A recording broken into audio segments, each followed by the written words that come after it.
वो लहराता नजर आता है हिज़्बुल्लाह का झंडा।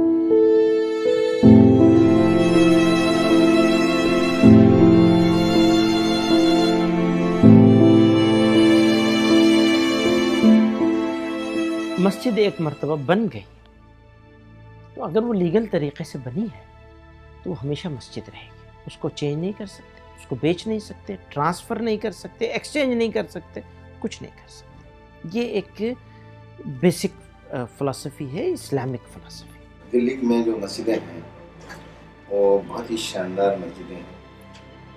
उनकी तामीर के एतबार से, कंस्ट्रक्शन के एतबार से, आर्ट के एतबार से, आर्किटेक्ट के एतबार से एक ऐसा उसकी अहमियत है। अब क्या हुआ कि एक एक्ट बनाया गया, आर्कियोलॉजिकल सर्वे ऑफ इंडिया बनाया गया और उसी के साथ एक मोनूमेंट प्रोटेक्शन एक्ट बनाया गया और उस एक्ट में के तहत मस्जिदों को लेकर और नमाज से रोक दिया गया। हम आज उन मस्जिदों के बारे में बात कर रहे हैं जो under the protection of ASI, archaeological survey of India के अंदर हैं। उनकी मस्जिदों की हालत बहुत ख़राब है। अब नमाज रोक दी गई और बाकी सारे काम हो रहे हैं। टूरिस्ट जाते हैं, जूते पहन के जाते हैं, लोग शराब पीते हैं बैठ करके, और भी सारे गलत काम होते हैं जो मैं ज़बान से नहीं कहना चाहता हूँ। नौजवान लड़के लड़कियां जाते हैं सब और उसका कोई देख रेख भी नहीं हो रही। एक तो इन आर्कियोलॉजी के एतबार से इन मस्जिदों की क्या हालत है और दूसरे ये कि एक इबादत गाह है, वो आप जाएंगे तो सिक्योरिटी गार्ड्स जो हैं वो प्राइवेटली हायर्ड हैं और वो सिक्योरिटी गार्ड जो प्राइवेटली हायर्ड है वो वहाँ पे अपने गुंडागर्दी का अड्डा चलाते हैं ताकि वहाँ पे शराब पी जाती है, जुआ खेला जाता है। तो वहाँ तो देखते हैं कि वहाँ पे कुत्ते लूट रहे हैं, वहाँ पे देखने हैं शराब की बोतलें पड़ी हुई हैं, वहाँ पे देखने ड्रग स्टोर जो है वो लोग वहाँ पे बैठे। उसके प्रोटेक्शन के लिए, जो प्रोटेक्शन के नाम पर, तो पहला मेरा क्वेश्चन ये है कि जब टूरिस्ट अंदर जा सकता है तो जाकर नमाजी नमाज क्यों नहीं पढ़ सकते? आप ये कहें कि यहाँ कोई बिल्डिंग नहीं बनाई जा सकती, आई एग्री। आप ये कहें इसकी हैसियत को, इसकी पोजीशन को चेंज नहीं करना है, मैं एग्री करता हूँ। आप ये कहें यहाँ कोई कंस्ट्रक्शन नहीं होना है, मैं एग्री करता हूँ। लेकिन आप ये कहें कि आप सारे काम यहाँ कर सकते हैं, नमाज नहीं पढ़ सकते। What nonsense. नमाज पढ़ने से बिल्डिंग के और प्रोटेक्ट होगी बिल्डिंग। उन्होंने कितनी जगहें, कितनी मस्जिदें उन्होंने ऑक्यूपाई की थी और आज कितनी है, इससे एक तो पता चल जाएगा कि वो प्रोटेक्ट कर रहे हैं या उसे डिस्ट्रॉय कर रहे हैं।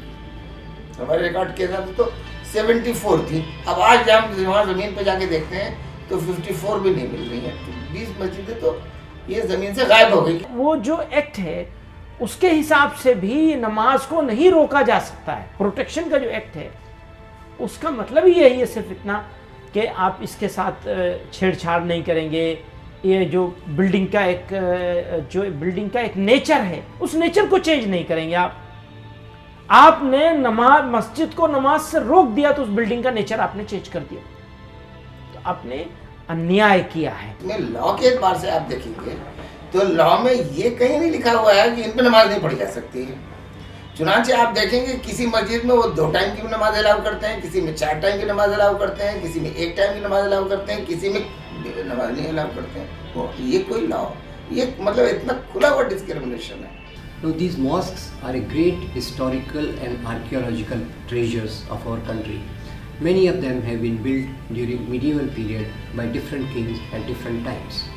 The current state of their maintenance shows very poorly on the type of management we have about these structures. Now these are the places where people have a right to pray also, and there are very great examples like Jama Masjid, where people pray, and there is a fairly reasonable good maintenance of those sites. Many of these places like Qudsiya Masjid, there is a Hanuman temple which has come up within 100 meters of this mosque, which is archaeologically not permitted. So these are the violations which are ruining our heritages of medieval times. Actually, these places, as there is a right to pray for the people also, we should honor that, and we should involve a mechanism whereby some community organizations interested in maintaining these, interested in seeing that wherever there is a possibility of prayers being more systematized, they should be involved. We hear of many cases where prayer has been stopped in these mosques, and then they are basically reduced only to tourist sites, and sometimes not well frequented tourist sites, and therefore they are run down. There's liquor bottles and all sorts of things found.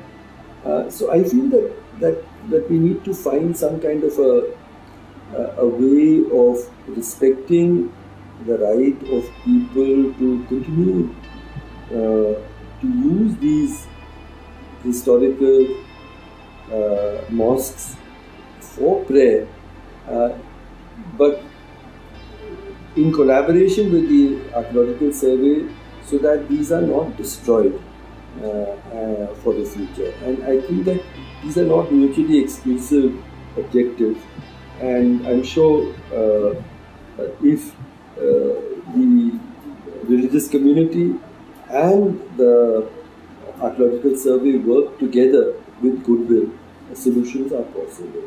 जो historical हमारी मस्जिदें हैं उनको अच्छी तरह से रखा जाए, उनकी सैंक्टिटी को बरकरार रखा जाए, वहाँ पर नमाज पढ़ी जाए, न कि वहाँ पर बदमाशों का अड्डा बन जाए।